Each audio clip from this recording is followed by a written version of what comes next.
এবার আমরা একটা কথা বলবো, তাই শুনতেই হবে। আব্বু আচ্ছা বলো এবার। আব্বু আমার একটা ল্যাপটপ কিনে দিবা, আমার আর কিছু চাই না। আচ্ছা ঠিক আছে, আমার একটা মোবাইল কিনে দিতে হবে। আমি বলি তোমাদের, শোনো তোমরা একটু বসো। আমার বেতন 25,000 টাকা। আমি বেতন পেয়ে নিজে চলার জন্য 6-7 হাজার টাকা রাখি। তোমাদের প্রাইভেটের জন্য রাখি 5,000 টাকা। তোমার দাদা দাদি তোমরা সবাই ফ্যামিলিতে খাও, তাদের জন্য রাখি 12,000 টাকা। তাহলে আর কত টাকা থাকলো হিসেব করো। তাহলে 12,000 আর 7,000 কত হলো? 19,000 আর 5,000, তাহলে কত হলো? 24,000।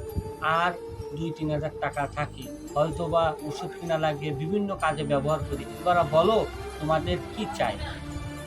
আব্বু আমাকে আর কিছু চাই না।